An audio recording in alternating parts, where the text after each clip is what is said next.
अरे, ये चाय का कप तो बोलता है। सब ने हंस के मजाक समझा कि शीदा पागल हो गया है। लेकिन जब दूसरा दिन पूरी गली के चाय वालों ने दुकान बंद कर दी, तो सबके चेहरे पर डर था और शीदा के चेहरे पर मुस्कुराहट।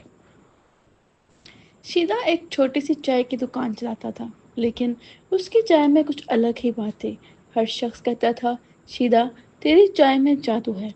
एक दिन शीदा ने सुबह सुबह एक नया कप खरीदा। चमकदार, नक्शी वाला, पुराना सा कप कबड्डी वाले से मिला था। रात को जब शीदा ने उस कप में चाय बनाई और पीने के लिए उठाया, एक आवाज़ आई, नमक ज़्यादा डाला है। शीदा ने इधर उधर देखा, कोई नहीं था। अगली रात फिर, कल जो आदमी आया था उसके हाथ में जहर था। शीदा का रंग पीला पड़ गया। वो कब हर रात एक नया राज बोलता था। छोटी छोटी बातें, गली के लोगों के राज, किसने किसकी बिजली चुराई, किसने किसकी मुर्गी उठाई और किसकी चाय में क्या मिला होता है। एक दिन कब ने कहा, तेरी साथ वाली दुकान वाले ने तुझे सबक सिखाने का प्लान बना है।